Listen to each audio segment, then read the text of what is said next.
ఈ9 news కి స్వాగతం. నా పేరు కళ్యాణి. ద్రోణంరాజు సత్యనారాయణ గారికి పుట్టినరోజు సందర్భంగా పూలమాల వేసి శ్రద్ధాంజలి ఘటించిన వినకోట రాము. ద్రోణంరాజు సత్యనారాయణ గారి పుట్టినరోజు, నా పుట్టినరోజు కూడా ఒకేసారి రావడం నా అదృష్టంగా భావిస్తున్నాను అంటున్న పెందుర్తి నియోజకవర్గం కాంగ్రెస్ పార్టీ ఇన్ఛార్జ్ వినకోట రాము. నాకు కాంగ్రెస్ పార్టీలో మంచి స్థానాన్ని సంపాదించి ఈనాటికి కూడా కాంగ్రెస్ పార్టీ అంటే, అందులోనూ ద్రోణంరాజు సత్యనారాయణ గారిపై ఉన్న ప్రేమతో నేను ఈ రోజుకి కూడా కాంగ్రెస్ పార్టీలో ఉంటున్నాను. నా తుది శ్వాస విడిచే వరకు పార్టీలోనే ఉంటాను అంటున్న వినకోట రాము. నా గురువర్యులు, రాజకీయ చాణక్యుడు, ఉత్తరాంధ్ర జిల్లాలోని ఎంతో మందికి రాజకీయ ఓనమాలు నేర్పిన రాజకీయ దురంధరుడు, అపర చాణక్యుడు అంటున్న పెందుర్తి నియోజకవర్గం కాంగ్రెస్ పార్టీ ఇన్ఛార్జ్ వినకొండ రాము. ద్రోణంరాజు గారి పుట్టినరోజు సందర్భంగా ద్రోణంరాజు గారి స్వగృహంలో అతని చిత్రపటానికి పూలమాల వేసి శ్రద్ధాంజలి ఘటించిన సీనియర్ కాంగ్రెస్ నేత వినకొండ రాము. సమాజంలోని బడుగు బలహీన వర్గాల అభ్యున్నత కోసం, దారిద్ర్యంలో మగ్గుతున్న పేదవారిని ఆదుకోవటం కోసం పడమతల్లి ఒడిలో 1933 డిసెంబర్ 19న ఉదయించిన ఉత్తరాంధ్ర ఆశాకిరణం ఈరోజు డిసెంబర్ 19వ తారీఖున విశాఖలో అంగరంగ వైభవంగా జరుపుకుంటున్న ఈ పుట్టినరోజు కార్యక్రమానికి జిల్లా నలుమూలల నుంచి కాంగ్రెస్ పార్టీ అధినేత మహానేతలు వచ్చి అతనికి నివాళులు అర్పించారు. ఈ మహనీయుడు కాంగ్రెస్ పార్టీకి చేసిన సేవ ఎన్నటికీ మరువలేనిది.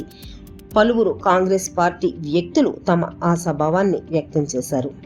ఈ సందర్భంగా కాంగ్రెస్ పార్టీ సీనియర్ నేత వినకోట రాము మాట్లాడుతూ, నేటికి సుమారుగా 25 సంవత్సరాలకు పైగా ద్రోణంరాజు గారి పుట్టినరోజు కానీ, వర్ధంతి కానీ, సోనియా గాంధీ, రాజీవ్ గాంధీ గారి వర్ధంతిలో పుట్టినరోజు కానీ చేయటం తనకు ఎంతో ఆనందంగా ఉంటుందని వినకోట రాము గారు అన్నారు. ఈ కార్యక్రమానికి ద్రోణంరాజు గారి స్వగృహంలో అతని నిలువెత్తు చిత్రపటానికి కాంగ్రెస్ పార్టీ నాయకులు పూలమాల వేసి శ్రద్ధాంజలి ఘటించారు. నా పేరు వినకోట రాము. పెందుర్తి నియోజకవర్గంలో నేను ఇన్ఛార్జిగా ఉంటున్నాను. గత 20 సంవత్సరాల నుంచి కూడా ఈ పెందుర్తి నియోజకవర్గంలో ద్రోణంరాజు సత్యనారాయణ గారు స్వగృహంకి వచ్చి జయంతి సందర్భంగా ఘనమైన నివాళులు అర్పించడం, అలాగే వర్ధంతి సందర్భం కూడా వచ్చి ఘనమైన నివాళులు అర్పించడం ప్రతి ఏడాది కూడా జరుగుతుంది. అందులో భాగంగానే మరి ఈరోజు వచ్చి అతని స్వగృహంకి వచ్చి అతనికి జయంతి సందర్భంగా ఘనమైన నివాళులు అర్పించడం జరిగింది.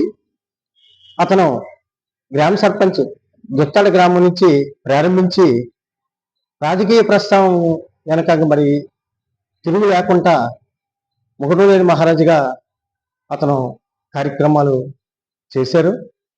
అలాగే నేనైతే హిందుస్థాన్ షిప్ యార్డ్లో 1988 కాంగ్రెస్ సభ్యత్వం తీసుకోవడం జరిగింది. సభ్యత్వం తీసుకున్న నుంచి నేటి వరకు కూడా కాంగ్రెస్ పార్టీలోనే ఉండి కాంగ్రెస్ అభివృద్ధికి తోడ్పాటుకి పలు కార్యక్రమాలు చేయడం జరిగింది. 2014లో రాష్ట్ర విభజన అయిన తర్వాత కూడా చాలామంది నాయకులు కాంగ్రెస్ పార్టీని విడిచి వివిధ రకమైన పార్టీలో వెళ్ళడం జరిగింది.